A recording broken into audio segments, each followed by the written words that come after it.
फरिश्तों की तख्लीक का मकसद क्या है? इबादत इलाही। उनमें नफ्स नहीं, उनमें ख्वाहिश नहीं, खाना पीना ओढ़ना बिछोना बिस्तर लिबास औलाद शादी कुछ नहीं, सिर्फ इबादत। जो क़याम में है वो क़याम, जो रुकू में वो रुकू में, जो सजदे में वो सजदे।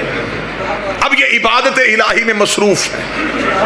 उनमें से खुदा ने चंद फरिश्तों को भेजा है ज़हरा के दरवाजे पे रोटी में। सुनिए, मैं यहां मिंबर पे तकरीर कर रहा हूं, मुझे बाहर से कोई भाई आवाज दे, अलवी साहब मजलिस छोड़े पहले आए चाय पी लें, तो अब मुझे बताएं क्या मुझे मिंबर छोड़ना चाहिए? ये है आला काम, वो है कमतर काम। हाँ, अगर मैं कमरे में चाय पी रहा होता और कोई तेज तेज आके कहता जल्दी करें, मिंबर खाली हो गया, अब मुझे चाय छोड़नी चाहिए,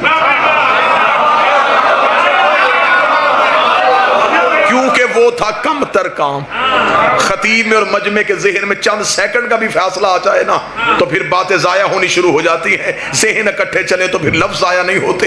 मैंने कहा कि हमेशा कमतर काम आला के लिए छोड़ा जाता है, आला काम कमतर के लिए नहीं छोड़ा जाता। फरिश्ते कर रहे थे अल्लाह की इबादत, खुदा ने कहा तस्बीहां छोड़ो ज़हरा से मांगो, तस्बीहां छोड़ो सैयदों से मांगो। खुदा ने फरिश्तों की इबादत छुड़वा के सैयदों से मंगवा के दुनिया को बताया है इनसे मांगना बिद्दत नहीं, फरिश्तों की इबादत है। मांगा है सैयदों, लिहाजा अल्लाह की हुज्जत के लिए तख्त और ताज जरूरी नहीं।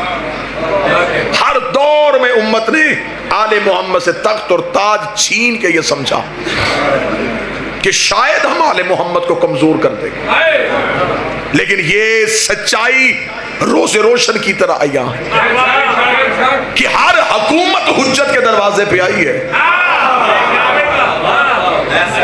किसी भी दौर में कोई भी हुज्जत हुकूमत के दरवाजे पे नहीं। अली खामोश अपने घर बैठे रहे,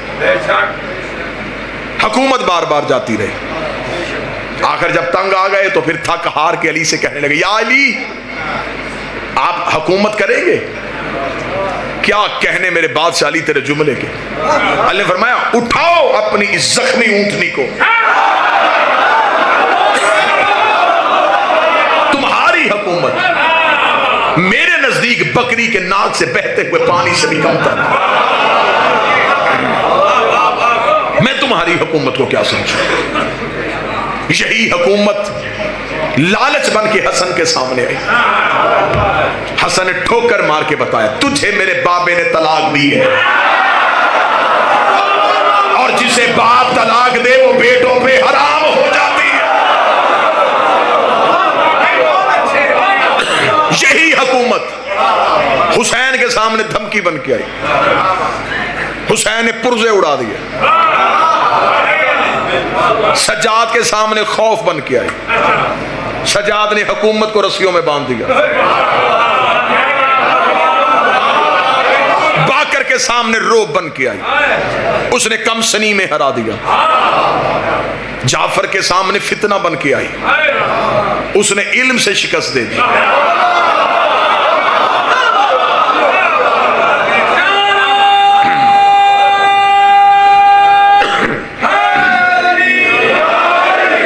मूसा के सामने फिर फरौन बन के आई, उसने अता के दरियाए नील में डबो के मार दी। फिर जब रजा का दौर आया, अब ये मिन्नत बन के आ गई।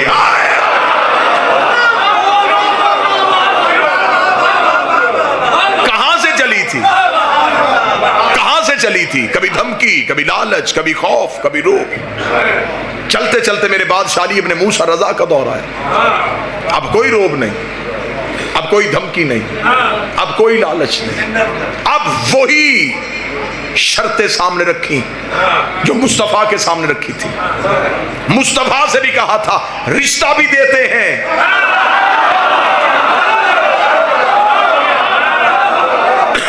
बादशाहत भी देते हैं। चलते चलते चलते चलते आखिर इतनी मजबूर हो गई, आंख में मोहम्मद से किया कि फिर वही बात कही, रिश्ता भी ले ले बादशाहत भी ले ले, किसी तरीके से हमें लानत से बचा। इमाम रजा मदीना से निकले, अब सफर शुरू हो गया है खुरासान की तरफ। बादशाहत है मामून रशीद की। मैं पूरा मौजू इमाम रजा पढ़ने लगा। अगर आपकी समाते मुकम्मल मतवज्जो। इमाम चलते चलते पहुंचे। जब इमाम पहुंचे तो ये बहुत लंबा एक वाकया मैं पढ़ूंगा तो बात इमाम के सफर पे ही खत्म हो जाएगी, और मैं जहां पहुंचना चाहता हूं वो बात अधूरी रह जाएगी। नेशापुर का सफर इमाम का मशहूर तरीन सफर। इतनी दुनिया इल्म के लिए तरस गई थी, इतनी तरस गई थी कि इतना अरसा हो गया था बाबे इल्म बंद था। इतना तरस गई थी कि इमाम जिस घोड़े पे थे, साथ साथ लोग कागज कलम उठा के आ रहे थे, ये बोले हम लिखे।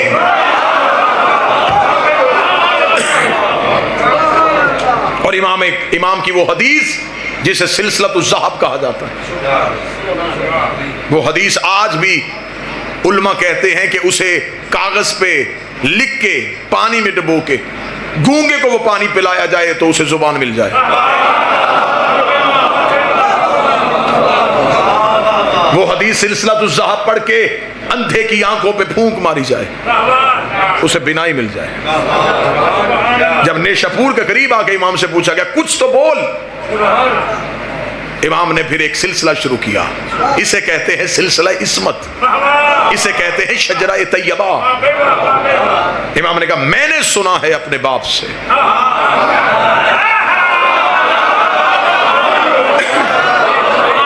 जिसका नाम मूसा कासिम था, उन्होंने सुना अपने बाप से जो जाफर सादिक थे, उन्होंने सुना अपने बाप से जो मोहम्मद बाकिर थे, उन्होंने सुना अपने बाप से जो अली सैनुल आबिदीन थे, उन्होंने सुना अपने बाप से जो हुसैन इब्ने अली थे, हुसैन ने सुना है अपने भाई हसन के साथ बैठ के जो हसन थे, हसन और हुसैन ने सुना है अली से, अली ने सुना है मोहम्मद से, मोहम्मद ने सुना है जबरील से, जबरील ने सुना है अल्लाह से। इमाम ने पूरा सिलसिला पढ़ा। इस सिलसिले में एक भी कड़ी टूटी हुई नहीं थी। जब इमाम ने इतना बेहतरीन सिलसिला पढ़ा तो लोगों ने कागज कलम हाथ में क्या सुना। अब इमाम घुटनों पे खड़े हुए, जीन पे खड़े हुए। इमाम ने कहा ला इलाहा इल्लल्लाह एक किला है। ये कह के इमाम फिर बैठ गए, सवारी फिर चली। लिखने वाले कागज कलम लेके पीछे भागे, मौला आगे। इमाम फिर घुटनों पे उठ के खड़े हुए। इमाम ने कहा इस किले में दाखिल जो होगा वो अमान पा जाए।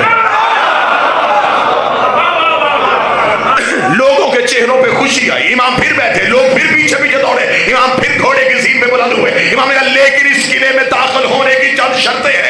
इतना कहना तो लोगों के सांस वही के वही रुक गए कि अब मौला पोहेगा कि वजू शर्त है, नमाज शर्त है, गौसल शर्त है, रोजा शर्त है, तकवा शर्त है, ज़ुहद शर्त है, इबादत शर्त है। इमाम का घोड़ा चलता गया, 40,000 कागज कलम इमाम के पीछे पीछे चलते गए। मौला वो शर्त क्या है, मौला वो शर्त क्या, मौला वो शर्त क्या है। इमाम घोड़े की सीन पे उठ के खड़े हुए, अपनी अबा को खोला, सीने पे आला मिन शरूतिहा, उन शर्तों में एक शर्त आम है वो शर्त। हमारे बगैर तुम ला इलाहा इल्लल्लाह में नहीं पहुंच सकते। इमाम पहुंच गए खुरासान। मामून ने कहा कि मौला मैं चाहता हूं कि आपकी बैयत हो। इमाम को तख्त पे बिठाया गया। इमाम ने कहा फिर उससे कहा बैयत करवाएं, तवज्जो मेरी तरफ रखिए। इमाम ने ऐसे हाथ बुलंद किया, लोग सामने लाइन बना के खड़े थे बैयत करने के लिए। इमाम यूं बैठे थे बिला तशबीह। मामून ने कहा कि मौला मैं बैयत करवाना चाहता हूं। इमाम ने कहा मैं बैयत करवा रहा हूं। उसने कहा मौला ऐसे बैयत नहीं, हम तो ऐसे करवाते हैं। इमाम ने मामून की तरफ देखा, बदबख्त तुझे नहीं पता मासूम किसी के आगे यूं नहीं करता।